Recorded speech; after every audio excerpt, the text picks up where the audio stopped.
तो आज से मैंने ऑब्जेक्टिव सेशन शुरू किया है। जितने भी मैथ और साइंस के ऑब्जेक्टिव क्वेश्चन पूछे जाते हैं एग्ज़ाम में, ठीक है। तो वैसे इंपॉर्टेंट क्वेश्चंस को मैं वीडियो के माध्यम से आप लोगों से शेयर करूंगा, ठीक है, समझाने की कोशिश करूंगा।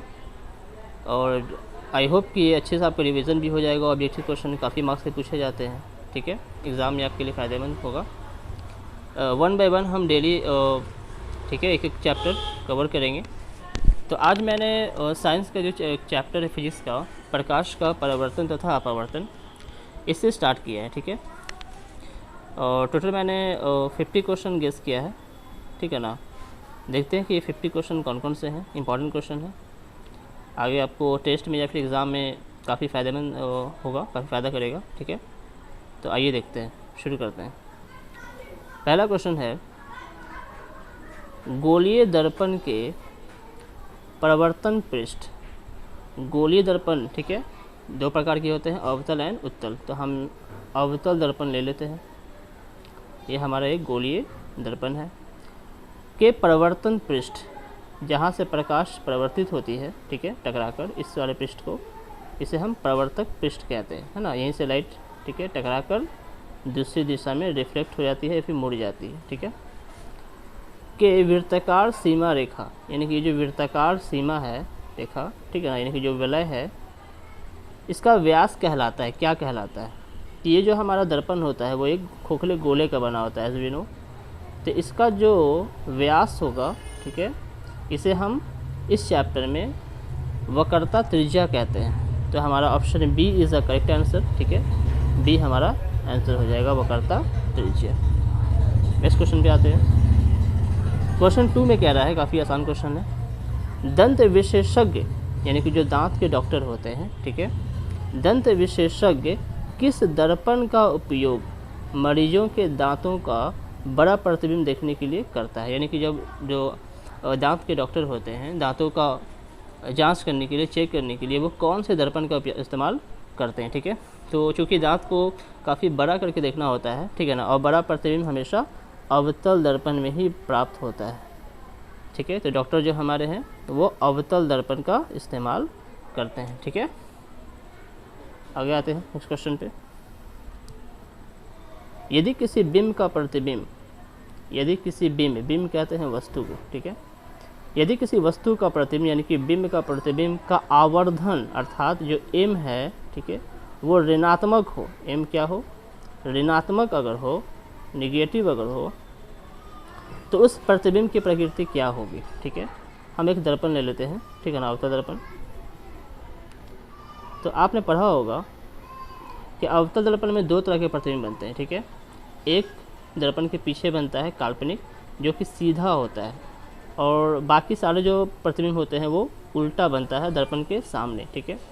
अगर वो सीधा बन रहा है ऊपर की तरफ, तो आपने ग्राफ पढ़ा होगा कि ऊपर के डायरेक्शन के लिए हम लोग प्लस का साइन इस्तेमाल करते हैं और नीचे के लिए माइनस का, ठीक है। तो अगर सीधा है तो m का जो मान होगा वो पॉजिटिव होगा, अगर उल्टा बन रहा है तो m जो होगा वो नेगेटिव होगा।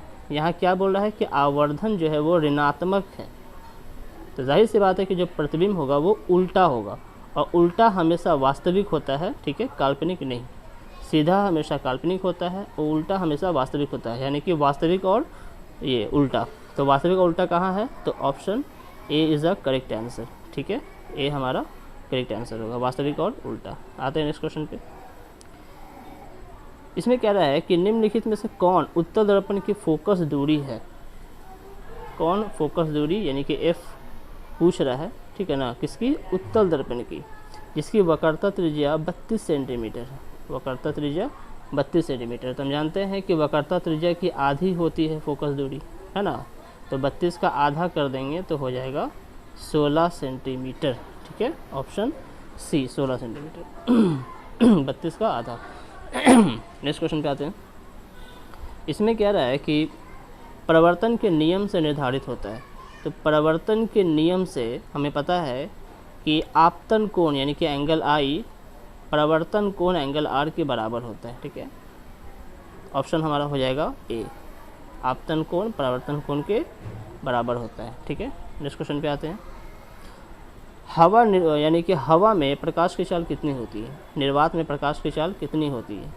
तो ये होती है 30 करोड़ 3 पे 8 0 मीटर पर सेकेंड, यानी कि 1 सेकेंड में, ठीक है, वो 30 करोड़ मीटर की दूरी तय करती है। इसको अगर हम लोग मानक के रूप में व्यक्त करें तो 3 × 10 पे पावर 8 मीटर पर सेकेंड होता है, ठीक है।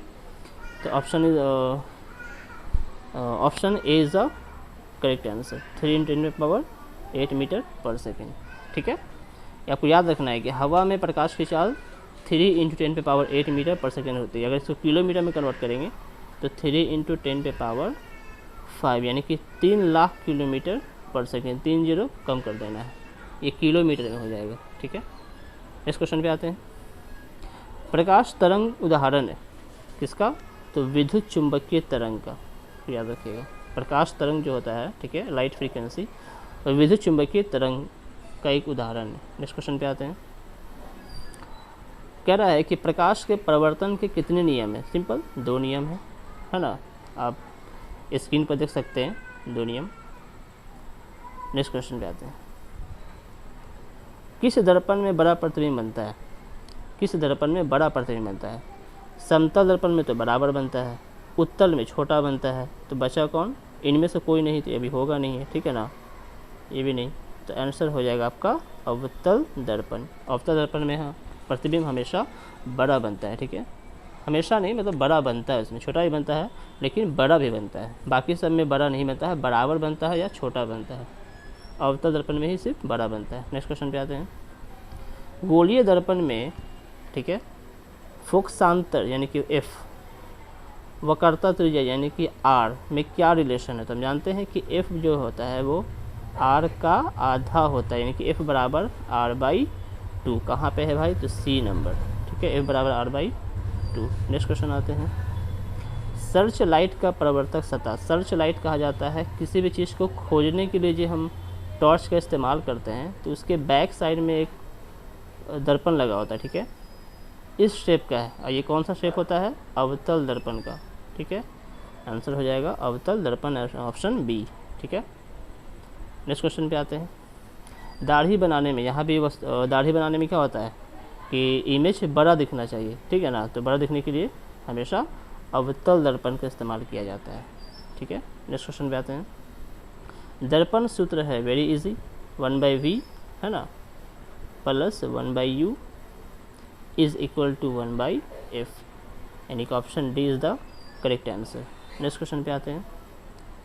किस दर्पण में केवल आभासी प्रतिबिंब बनेगा? केवल आभासी यानी कि काल्पनिक प्रतिबिंब किस में बनता है? तो केवल समतल दर्पण में और उत्तल दर्पण में, यानी कि समतल तथा उत्तल में, option D is the correct answer, ठीक है। अवतल में वास्तविक बनता है, काल्पनिक दोनों बनता है, ठीक है, केवल समतल में और उत्तल में काल्पनिक बनता है। नेक्स्ट क्वेश्चन पे आते हैं।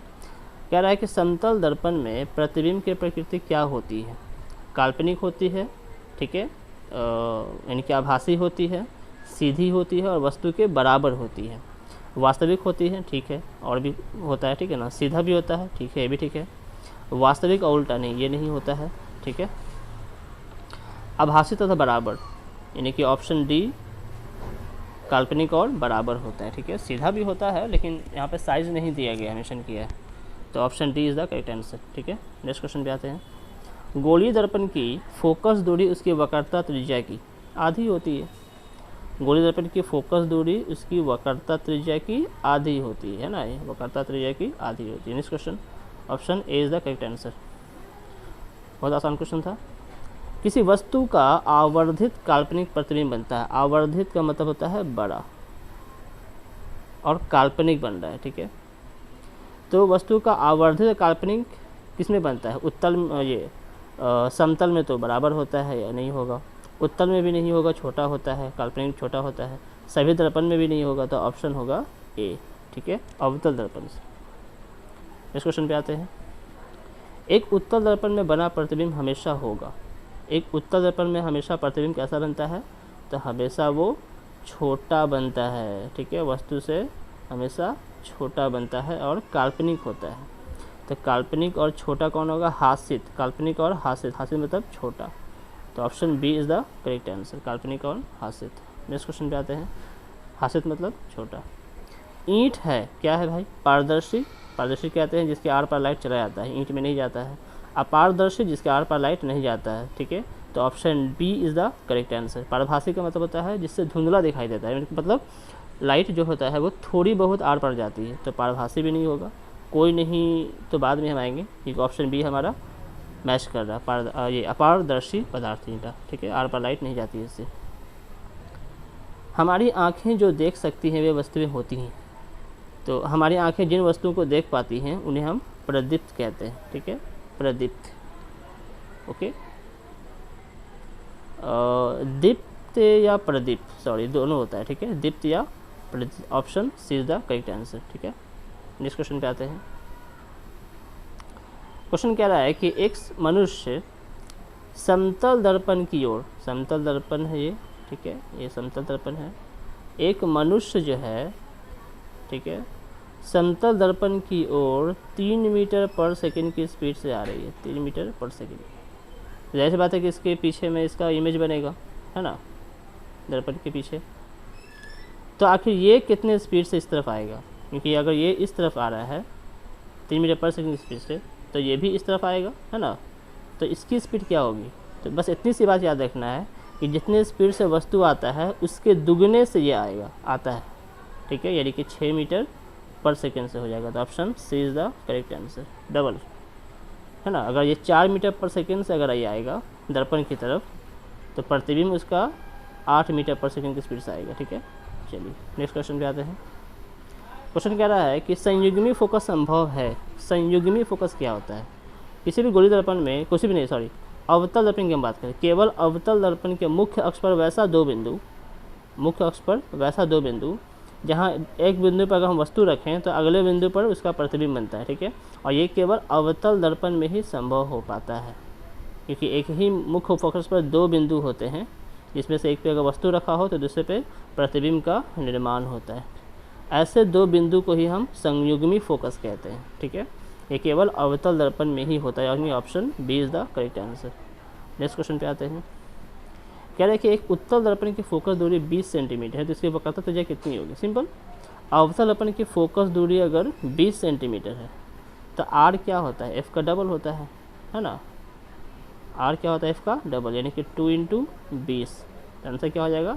40 centimetre. Option D is the correct answer, ठीक है। आर क्या होता है? एफ का डबल होता है और एफ आर का आधा होता है। नेक्स्ट क्वेश्चन, यदि किसी वस्तु को एक दर्पण के सामने निकट रखने पर, ठीक है, प्रतिबिंब सीधा बने किंतु दूर रखने पर उल्टा प्रतिबिंब बने, तो वह दर्पण कौन होगा? ठीक है। देखो, अवतल दर्पण की एक खासियत है कि अगर हम नज़दीक रखते हैं वस्तु को, ठीक है, तो उसका प्रतिबिंब सीधा बनता है, भले काल्पनिक हो, पर क्वेश्चन नहीं लिखा हुआ है काल्पनिक या वास्तविक है, तो वो सिर्फ कह रहा है कि सीधा बनता है। और जब वस्तु को दूर ले जाते हैं तो प्रतिबिंब आपका ये कहाँ पर दूर रखने पर उल्टा प्रतिबिंब बनता है, ठीक है। तो उल्टा बनता है, किस में बनता है? ये अवतल दर्पण में। कौन दर्पण में? अवतल दर्पण में। एक ही होता है जहाँ पर नज़दीक रखते हैं तो सीधा बनता है, और दूर ले जाते हैं तो बाकी सब प्रतिबिंब उल्टा बनता है। ये किस में बनता है? केवल अवतल दर्पण में होता है, ठीक है। नेक्स्ट क्वेश्चन में आते हैं। किसी दर्पण के सामने आप चाहे जितनी दूरी पर खड़े हों, आपका प्रतिबिंब सीधा ही बनता है। समहता दर्पण है, ठीक है ना। तो दर्पण के सामने आप चाहे जितनी दूरी पर खड़े होंगे तो हमारा प्रतिबिंब हमेशा सीधा बनता है। ये किस में होता है? तो ये समतल दर्पण में भी होता है और अवतल दर्पण में भी होता है, ठीक है। यहाँ भी वस्तु प्रतिबिंब सीधा बनता है, इसमें भी प्रतिबिंब हमेशा सीधा बनता है, यानी कि समतल या उत्तल। Option D is the correct answer. Next question पे आते हैं। यदि किसी वस्तु को एक दर्पण के सम्मुख किसी भी दूरी पर रखने से, यदि किसी वस्तु को दर्पण के सम्मुख यानी कि दर्पण के सामने किसी वस्तु को रखने पर, किसी भी दूरी पर, ठीक है, रखने पर से उस वस्तु का प्रतिबिंब सदैव सीधा और छोटा बनता है, सदैव सीधा और छोटा बनता है। सिंपल, उत्तल दर्पण में हमेशा सीधा और छोटा बनता है ना। तो वो दर्पण कौन होगा? तो उत्तल दर्पण होगा। Option B is the correct answer. Next question पे आते हैं। उत्तल दर्पण से प्रतिबिंब सदैव बनता है, तो उत्तल दर्पण से प्रतिबिंब हमेशा क्या बनता है? सीधा, छोटा और काल्पनिक बनता है, ठीक है। सीधा, छोटा और काल्पनिक। तो कहाँ गया? अच्छा सदैव कहाँ बनता है? तो ये ध्रुव तथा फोकस के बीच बनता है, ध्रुव तथा फोकस के बीच बनता है। ओके, नेक्स्ट क्वेश्चन पे आते हैं। तो आते हैं नेक्स्ट क्वेश्चन पे। क्वेश्चन कह रहा है कि किसी वस्तु को हम तभी देख पाते हैं जब वह वस्तु प्रकाश को, ठीक है ना, किसी वस्तु को तभी देख पाते हैं, ठीक है, जब प्रकाश उस वस्तु से परावर्तित हो, ठीक है ना, रिफ्रैक्शन हो, परावर्तित होता है तभी हम वस्तु को देख पाते हैं। Option B is the correct answer. Next question में आते हैं। किस दर्पण में वास्तविक प्रतिबिंब नहीं बन सकता, है ना, रियल इमेज नहीं बन सकता है? किस दर्पण में? समतल में काल्पनिक होता है, हम जानते हैं, ठीक है। अवतल में दोनों बनता है, ये तो नहीं होगा। समतल तथा अवतल ये भी नहीं होगा। सभी दर्पणों में ये भी नहीं होगा। तो option A is the correct answer. A में ही जो, यानी कि समतल दर्पण में ही हमेशा ये वास्तविक प्रतिबिंब नहीं बन सकता है। नेक्स्ट क्वेश्चन पे आते हैं।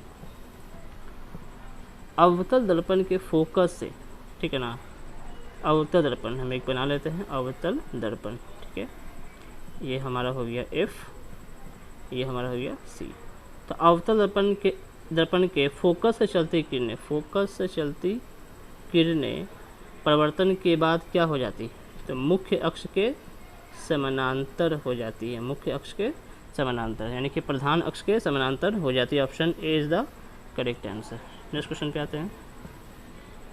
कह रहा है कि क्या समतल दर्पण में प्रतिबिंब को पर्दे पर प्राप्त कर सकते हैं? नहीं, काल्पनिक प्रतिबिंब को पर्दे पर प्राप्त नहीं कर सकते हैं। Option B is the correct answer. Next question पे आते हैं।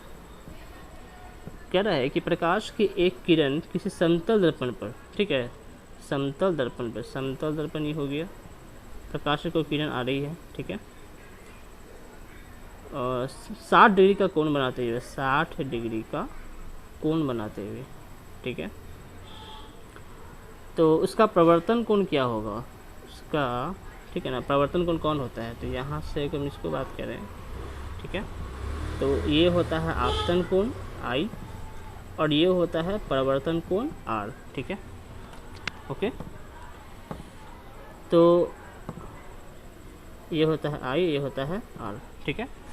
क्वेश्चन क्या बोल रहा है कि वो 60 डिग्री से बना हुआ आता है, ठीक है ना, ये जो हम डालते हैं ये परपेंडिकुलर होता है, ठीक है, जो यहाँ से यहाँ 90 डिग्री का होता है।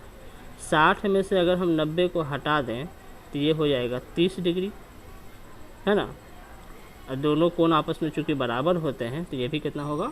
30 डिग्री होगा, यानी कि option B is the correct answer. Next question पे आते हैं। क्वेश्चन कह रहा है कि समतल दर्पण से किसी वस्तु का प्रतिबिंब कैसा बनता है? वास्तविक बनता है? नो। आभासी बनता है? बिल्कुल। काल्पनिक बनता है? बड़ा बनता है? नो। बराबर बनता है? छोटा बनता है? नो। बराबर बनता है, यानी कि option B is the correct answer. Next question पे आते हैं। जब भी ऑब्जेक्टिव क्वेश्चन बनाया करो, ठीक है, तो हमेशा सारे ऑप्शन को देखना चाहिए, ठीक है ना, और कोशिश करना चाहिए सारे कि सभी से कंपेयर करने का, ठीक है ना, कि किसके होने की संभावना कम है, मतलब ना के बराबर हो। तो जाहिर सी बात है उसमें से 3 ऑप्शन ऐसा होगा जो इसकी संभावना नहीं होगी, तो जो बचेगा वही हमारा आंसर हो जाएगा, चौथा, ठीक है, फोर्थ।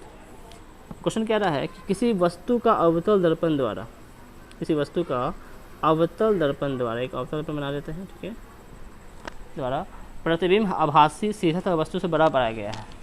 आभासी मतलब काल्पनिक, काल्पनिक कहाँ बनता है? दर्पण के पीछे बड़ा पाया गया, ठीक है ना, आभासी, ठीक है ना, सीधा कहाँ गया? आभासी, सीधा और वस्तु से बड़ा पाया गया, तीनों आभासी, सीधा और वस्तु से बड़ा है, सीधा भी है, काल्पनिक है और वस्तु से बड़ा होगा, ठीक है ना। ये कहाँ होगा? तो ये एफ और पी के बीच में वस्तु को रखा गया होगा, ठीक है, रखा जाता है, तब उसका प्रतिबिंब दर्पण के पीछे बनता है, ठीक है ना, आभासी, सीधा, वस्तु से बड़ा। तो वस्तु की स्थिति कहाँ होगी? तो पी और एफ के बीच होगी, यानी कि ध्रुव और मुख्य फोकस के बीच में होगा। मुख्य फोकस वक्रता केंद्र नहीं, ये नहीं होगा, वक्रता केंद्र पर नहीं, वक्रता केंद्र से परे, ठीक है, नहीं, दर्पण के ध्रुव तथा मुख्य फोकस के बीच, यानी कि option D is the correct answer. Next question पे आते हैं। कह रहा है कि निम्नलिखित में किस दर्पण द्वारा किसी वस्तु का वास्तविक प्रतिबिंब मिल सकता है? मिल सकता है, ठीक है, उत्तल दर्पण से नहीं, समतल दर्पण से नहीं, अवतल दर्पण से हाँ, ठीक है ना, अवतल दर्पण से हमें वास्तविक और काल्पनिक दोनों प्रकार के प्रतिबिंब प्राप्त होते हैं, यानी कि option C is the correct answer. Next question पे आते हैं। उत्तल दर्पण द्वारा बना प्रतिबिंब होता है, कैसा होता है? काल्पनिक, सीधा, छोटा। हमेशा सीधा होता है, हाँ होता है। हमेशा उल्टा होता है, नो, सीधा होता है। सीधा भी और उल्टा भी, नो। इनमें सभी गलत, नो, यानी कि option A is the correct answer. हमेशा सीधा होता है। नेक्स्ट क्वेश्चन पे आते हैं। अवतल दर्पण में आवर्धित काल्पनिक प्रतिबिंब बनाने के लिए, है ना, अवतल दर्पण में, ठीक है, आवर्धित मतलब बड़ा, काल्पनिक प्रतिबिंब बनाने के लिए, अभी जो क्वेश्चन मैंने देखा था, है ना, काल्पनिक और आवर्धित बनाने के लिए वस्तु को कहाँ रखा जाएगा? तो P और F के बीच रखा जाएगा, है ना, यानी कि ध्रुव और मुख्य फोकस के बीच। कहाँ गया? फोकस पर नहीं, फोकस के अंदर, हाँ ये क्वेश्चन होगा, फोकस के अंदर रखा जा रहा है। ओके, फोकस के अंदर रखा जा रहा है यहाँ पर, ठीक है। चलिए, तो option B is the correct answer. Next question पे आते हैं। एक गोलीय दर्पण द्वारा प्रतिबिंब का आवर्धन ऋणात्मक हो तो प्राप्त प्रतिबिंब कैसा होगा? तो आप याद रखिएगा, अगर सीधा होगा तो प्लस, उल्टा होगा तो माइनस, ठीक है। तो ऋणात्मक है मतलब उल्टा होगा, और उल्टा हमेशा वास्तविक होता है। उल्टा होगा हाँ, सीधा होगा नो, सीधा भी हो सकता है और उल्टा भी नो, इसमें सभी गलत होगा नो, यानी कि option A is the correct answer. Next question पे आते हैं।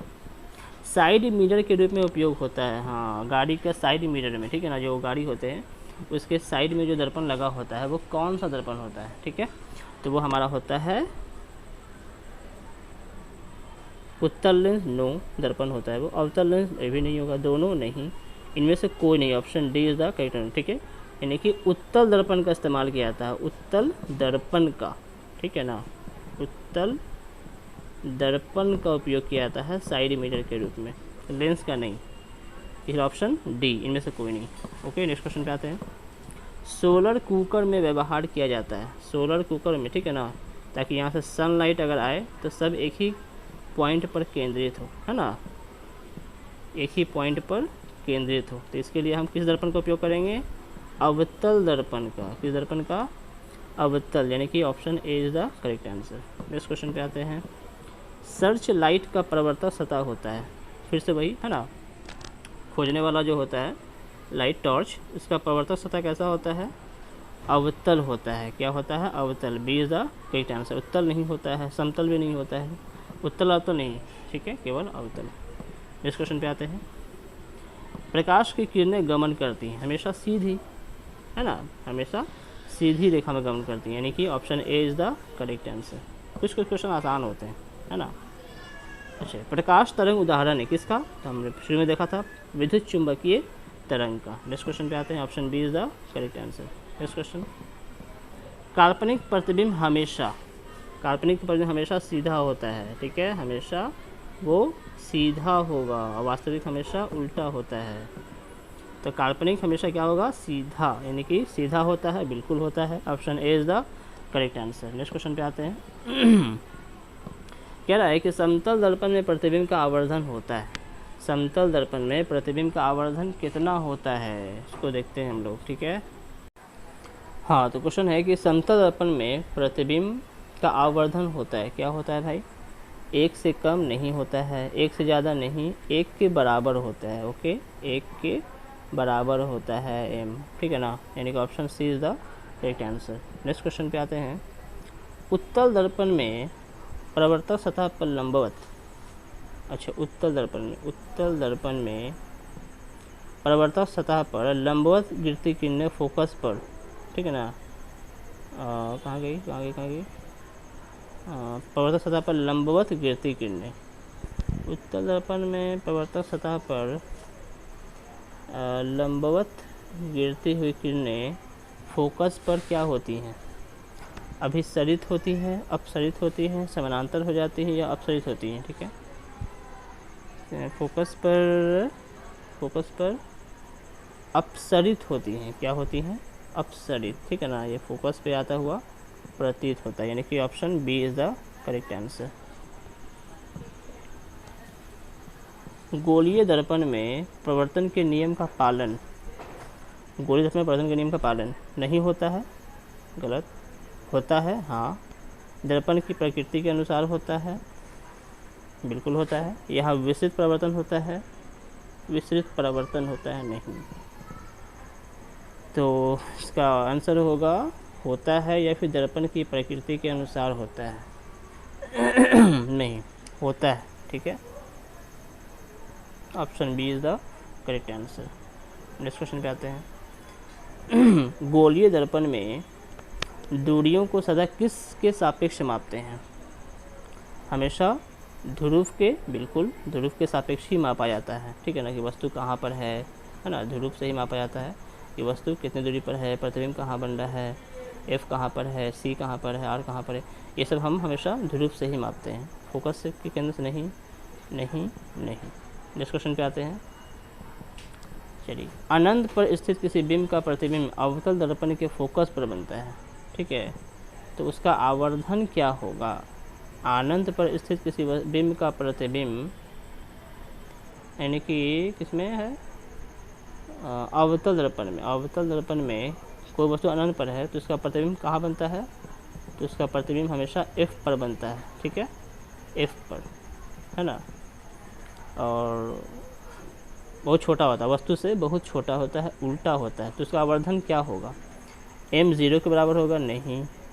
m 1 से छोटा होगा, m 1 से छोटा होगा, m 1 से बड़ा होगा? नहीं, m 1 से छोटा होगा, यानी कि प्रतिबिंब छोटा बनता है, ठीक है ना, वस्तु के मुकाबले। इसलिए option B is the correct answer. Next question पे आते हैं। आखिरी क्वेश्चन है, मोटर गाड़ी के चालक के सामने लगा रहता है, सिंपल, उत्तल दर्पण, है ना, हम लोग देख चुके हैं पहले भी। तो ये था हमारे कुछ इंपॉर्टेंट 50 ऑब्जेक्टिव क्वेश्चन, ठीक है। आई होप कि आपको समझ में आया होगा। अगली वीडियो में हम लोग किसी और चैप्टर और सब्जेक्ट के कुछ इंपॉर्टेंट ऑब्जेक्टिव क्वेश्चन देखेंगे, ठीक है। कुछ मॉडल पेपर से भी होंगे, कुछ क्वेश्चन बैंक के भी होंगे, कुछ प्रीवियस क्वेश्चन से भी जो जितने भी इंपॉर्टेंट ऑब्जेक्टिव क्वेश्चन होंगे उसे मैं कराने की कोशिश करूँगा। ओके।